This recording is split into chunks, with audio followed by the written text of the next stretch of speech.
Welcome to this deep dive. So you wanted to unpack this fiery YouTube rant from Charleston White. hmm Charleston White goes crazy after Trump won the election. Goes off on Cardi being Angel Reese. We're talking almost an hour of commentary. Let's Yeah. just say it's unfiltered. Right. We're covering a lot of ground here. Yeah. His critiques of black voters, black entertainers, hmm even a surprising defense of Donald Trump. Yeah. Charleston White definitely knows how to get attention, Okay. and You'd have some. this video is no exception. It offers a perspective I think we don't often hear in mainstream media, for sure. Right. And he touches on some deeply sensitive topics, crucial, I think, to understanding the complexities of American society, especially within the Black community. Yeah, right out of the gate, he makes a bold claim hmm that black voters are manipulated by the Democratic Party, Right. that their outreach strategies are more about control than genuine support for black people. Mm. What's your take on that? Well, I think it's important to remember that the relationship between Black voters and the Democratic Party is complex, always has been, Right. very evolving.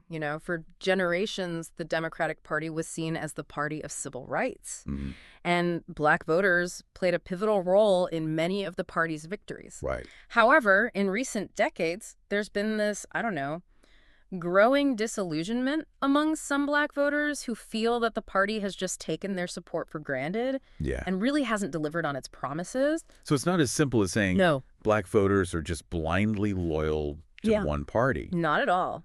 There's a nuanced history here.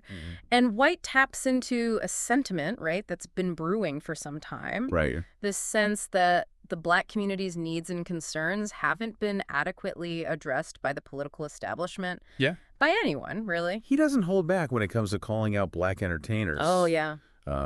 Uses some pretty strong language, right? Oh, yeah. Accusing them of being puppets, bootlickers for political agendas. Right. Even singles out Cardi B and Angel Reese, Yeah. which, that'll get people talking. Yeah, it's interesting how he frames this. I mean, celebrity endorsements have Yeah. always been a part of politics. Oh, absolutely. If you think about, John F. Kennedy and Frank Sinatra, Mm-hmm. Barack Obama and Oprah, Right. politicians have long sought the support of high-profile figures to connect with voters. Right. But in the age of social media, where celebrities have direct access to millions of followers, Yeah. their influence has arguably grown even stronger. Yeah, so it's not necessarily about celebrity endorsements in themselves. Yeah. It's about how they're being used and who's pulling the strings. That seems to be his point. Right. He's suggesting that these Black entertainers are being used as pawns in a larger political game. Right. And that their endorsements are more about advancing, specific agendas Right. than reflecting their genuine beliefs. It's a cynical view, but it raises some valid questions about the role of celebrity influence, right, in shaping public opinion. Well, he brings up a specific example to illustrate his point. Okay. He says, the police shooting us wrong for convictions, women being abused. What about the sister that got killed in Mexico by her friends? Mm-hmm. He seems to be implying that these black entertainers are selective in their outrage. He's tapping into a broader conversation, I think, happening, across society, really. Yeah. This distinction between genuine activism and performative allyship. It's the question of whether these celebrities are genuinely committed to the causes they champion, Right. or if they're just using them for personal gain or to avoid criticism. It's a great point, and this ties into another point he makes, Okay. that black entertainers are more focused on personal wealth and status than on uplifting their community. Mm-hmm. Pretty harsh assessment. Yeah, he seems to be drawing a contrast Mhm. between what he sees as the values of the past, where community and collective upliftment were paramount, Yeah. and the values of today, which he perceives as more, individualistic and materialistic. Yeah. It's a generational critique that we see in many cultures, Yeah. not just within the Black community. Okay. So we've got black voters, Right. black entertainers in his crosshairs. Mm-hmm. Then he shifts gears Oh, okay. and dives into broader societal issues, Right. particularly those that he believes are plaguing the black community. Okay.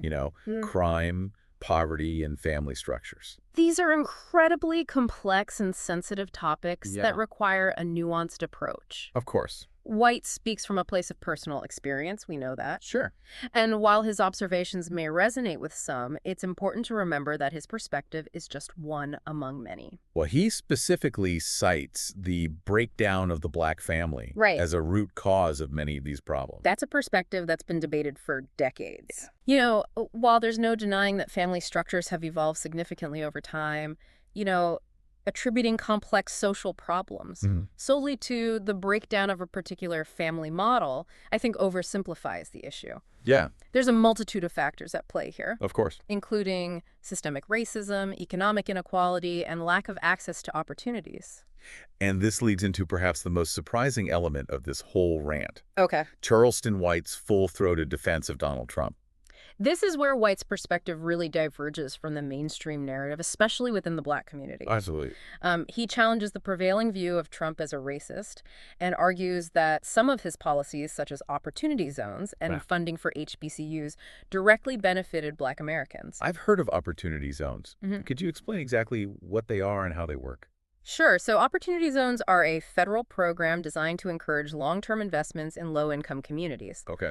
They offer tax breaks to investors who put money into designated zones with the goal of stimulating economic growth and job creation in these areas. So White is arguing that Trump, through these opportunity zones and increased funding for HBCUs, actually helped the black community economically. That's his argument. Okay. And it's a point that challenges conventional wisdom.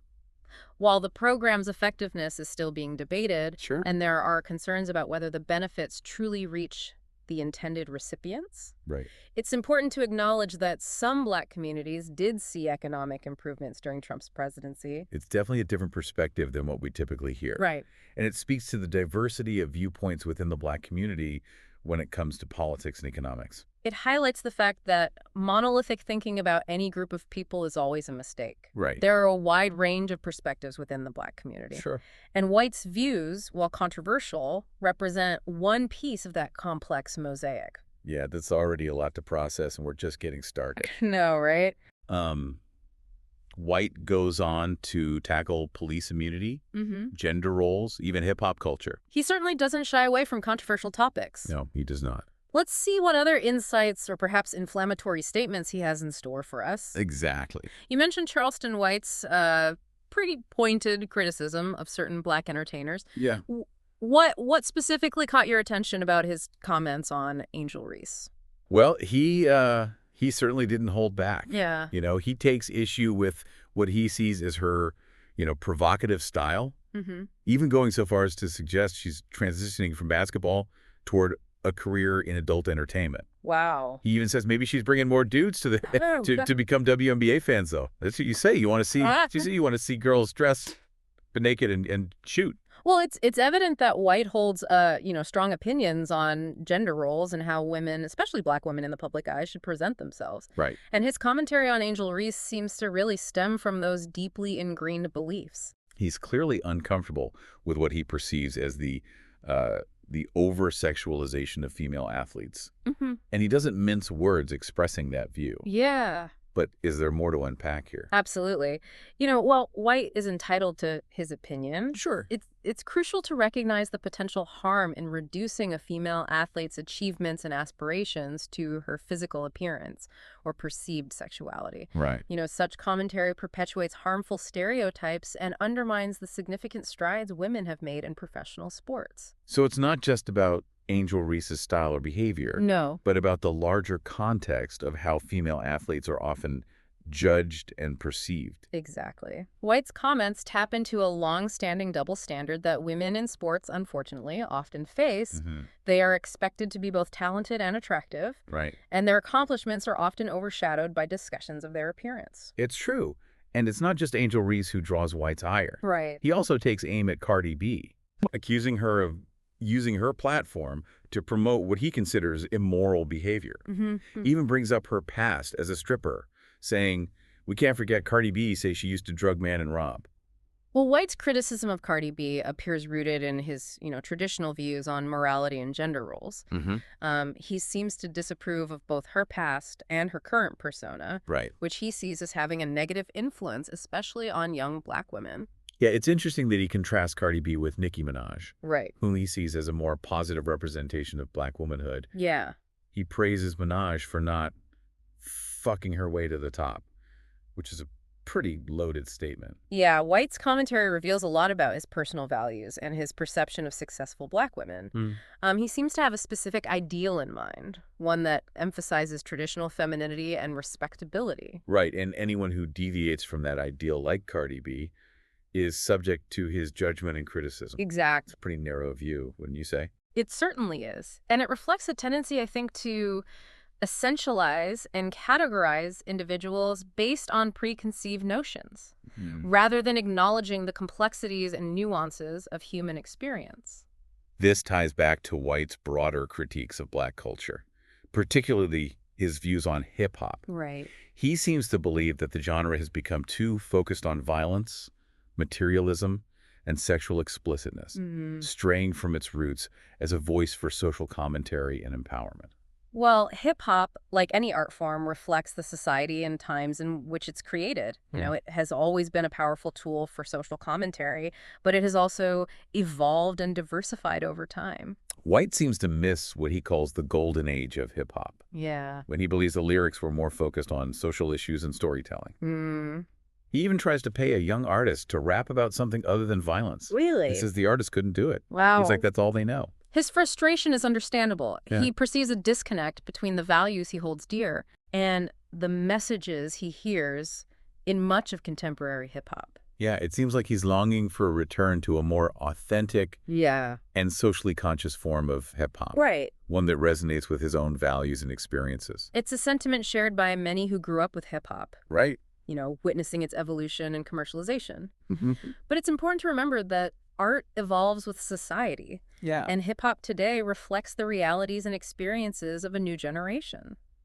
And this connects to his larger concerns about the direction Pushing of the the black popular community as a vote. whole. Come on, man. He And we believes don't that even the know the party glorification of issues. violence So and the biggest materialism, mistake that they both made in hip-hop is and they in stayed broader talking culture, about abortion. is And detrimental, abortion was only particularly 12% to of the black concern He seems to be of searching American for people. solutions, Man, a come way to on now. uplift the But black they do that community What was the because biggest and instill what concern? he What was the sees biggest as concern? positive the values. biggest But his concern methods, was the border. especially his harsh rhetoric The and biggest willingness to concern was the publicly border because shame all the and people who's coming criticize over here are taking the certainly black controversial. job that the black So how people do we used to make have. sense of Charleston White's Trump said that, but they tried to make him sound He's racist. clearly a That was the complex biggest individual concern. We with a can't lot get to jobs, say, homie. We but his getting jobs. delivery is People often getting jobs that abrasive, can't speak and English. his How do they views fill are out the far from application? universally accepted. Those are It's our important to jobs. Those approach are his our kids' commentary summer with a jobs. critical Those McDonald's, but those open those are mind. our kids' It's summer easy to jobs. dismiss him Yep. as simply So an that was the biggest bitter problem, homie. man. So But there's a depth to this his was a very sad perspective, I election think, for that black people. deserves And it shows the exploration. world, He's homie, that we're undoubtedly puppets passionate and about homie, his we easy to beliefs, be played upon. even if he I expresses think the them in a biggest way that demographic of many people who are find mad right now on offensive or social media are disrespectful. black That's women. the paradox Black of women. Charleston White. They're really Yeah. mad right He now. can But be most incredibly of these black insightful and women, most black thought-provoking, women who voted but he for can also Kamala be Harris got 2 or crude, more baby daddies by 2 or more different. and even hurtful Most with of the his women who words. voted He's a for walking Kamala Harris contradiction. don't have a Yeah. husband But that's or a what makes man him who so they fascinating follow. to dissect. They got a I man agree. He they got a forces man us who to they confront suck, our own but they're not biases, following this man question because our that man they assumptions, follow is a and weak engage man. with viewpoints that are different from our own. He's So like a dog, mirror there's no reflecting way in back the the world my woman not complexities gonna and vote what I vote contradictions of our for. society. Yeah. Because Even I'm if the that head, reflection and is she trusts distorted my or ideology. uncomfortable She to trusts look my at. And belief that's the system. value of a But deep black dive people like don't this. have a belief It's about system. more than They just believe agreeing anything or that can be disagreeing. made true to Right. them. It's about understanding, even if that understanding is messy It's a and lot challenging. of It's about blocking recognizing people the and arguments humanity going in on even right the now. most People can't controversial voice their figures, opinion and on acknowledging the political issues, validity and they'll of get different lived blocked. They'll get experiences. banned. Even if we And these are don't just condone like the way those the angry people I'm experiences talking are about. Is articulated. like Just go and say, Charleston homie, White may the not emotional, be angry everyone's black cup of woman tea, and angry Yeah. black man. but he's a They're the voice only ones that online deserves to be displaying. heard, I agree. even if it's just to understand the world from a different perspective. He challenges us to think critically, to engage in meaningful dialogue, and to confront the uncomfortable truths about ourselves and our society. And that's a valuable contribution, even if it comes wrapped in a package of harsh rhetoric and provocative statements. All right, you mentioned wanting to circle back to White's defense of Donald Trump. Oh, yeah. It is a surprising element in this conversation, especially given the prevailing narratives surrounding Trump and the black community. Exactly. He brings up those opportunity zones and the funding for HBCUs as examples of how Trump's policies supposedly benefited black Americans. It seems like he's trying to dismantle the image of Trump as a racist. Okay. and appeal to a more pragmatic, economically focused perspective. And that's where the conversation gets really interesting. Yeah. You know, it compels us to move beyond simplistic labels and generalizations and to delve into the nuances of policy, economics, and lived experiences. It's about recognizing that the Black community is not a monolith, Right. and that there's a spectrum of viewpoints and political allegiances within that community. Right. And it's about understanding how those viewpoints are shaped by individual experiences, cultural influences, and perceptions of economic opportunities and social mobility. It's a complex and multifaceted issue. Yeah. And Charleston White, in his own unconventional way, forces us to grapple with that complexity. He's a disruptor, a provocateur, Yeah. and a voice that, whether we like it or not, compels us to pay attention. We've covered a lot of ground. Yeah. White's critiques of Black entertainers, his views on societal issues, his defense of Trump, and his thoughts on hip-hop culture. Yeah. But there's one more piece of the puzzle we need to explore. Okay. His stance on cancel culture and free speech. That's right. It's a topic that's generating a lot of debate these days. Yeah. And White definitely has some strong opinions about it. Yeah, he seems to embrace this I can say whatever the hell I want, you can't cancel me attitude. It's a bold statement. It is. And it ties into some broader trends we're seeing in society today. Yeah. Definitely. It reflects a growing tension between the desire for unfettered free speech and the recognition that words can have real-world consequences, especially in the age of social media. So we've been talking about Charleston White's views on everything from Black voters to hip-hop. Now we're diving into his stance on cancel culture and free speech. Right. Seems like he just revels in this I can say whatever I want and you can't cancel me mentality. Yeah, it's certainly a provocative stance. It is. And one that I think reflects a broader societal tension between, unfettered free speech Right. and the recognition that words can have real-world consequences, especially in the age of social media. He's quite explicit about it. Yeah. He even states, words can't hurt me. I'm a man, and real men aren't affected by words. That's a very specific and arguably limited view of masculinity, don't you think? I would agree with that. Reinforces this idea that men should be stoic and emotionally impervious, which in reality can be quite harmful. Yeah. It completely disregards the profound impact words can have, both positive and negative. He even goes so far as to say, your words can't ruin my life. Your words have no impact on my day-to-day, no matter what you're saying online, because all I got to do is not listen to it. While we have some control over what we consume online, this perspective oversimplifies a complex issue, I think. Right. The reality is that harmful rhetoric and online harassment can have a devastating impact on people's mental health, their reputations, even their physical safety. Of course. It's not as simple as just tuning it out. He does acknowledge that his words might be hurtful to some, but he just seems to brush off those concerns. Yeah. Almost as if he's more interested in provoking a reaction. Right. Than in considering the potential harm his words might cause. And that's where the line between exercising free speech and engaging in responsible discourse becomes blurred. Yeah. We have the right to express ourselves. Of course. But that right, I think, should be accompanied by a sense of responsibility. Sure. We need to be mindful of the potential impact of our words and consider the consequences of our actions. It seems like White is operating under this, I can say whatever I want philosophy. Yet he's also very aware of the power of his platform and the attention he garners for being controversial. Yeah. Almost as if he's playing a character. Right. Carefully crafting a persona designed to elicit strong reactions and generate attention. It's difficult to discern what's genuine and what's performative with him. It really is. Is he truly this fearless truth teller who's immune to criticism? Right. Or is he a savvy manipulator who understands the dynamics of online attention and controversy? Yeah. Perhaps it's a bit of both. It could be. That kind of leaves us with a lingering question, I think. That's that. Who is the real Charleston White? Right. And what does his rise to prominence tell us about the state of our society and the power of online platforms? Well, Charleston White's popularity, I think, might be a symptom of a larger cultural shift. Yeah. A reflection of our increasingly polarized and fragmented society. It seems like he's a product of the social media age. Yeah. Where outrage and controversy often generate more clicks and views than nuanced dialogue and thoughtful reflection. It's as if he's He's holding up a mirror to our collective dysfunction, Yeah. showing us the dark underbelly of online discourse Yeah. and how we often reward extreme viewpoints and inflammatory rhetoric. He challenges our notions of civility, respectability, and responsible discourse, forces us to confront the uncomfortable realities of free speech in the digital age, Yeah. where words can spread like wildfire and have far-reaching consequences. So what does this all mean for us as individuals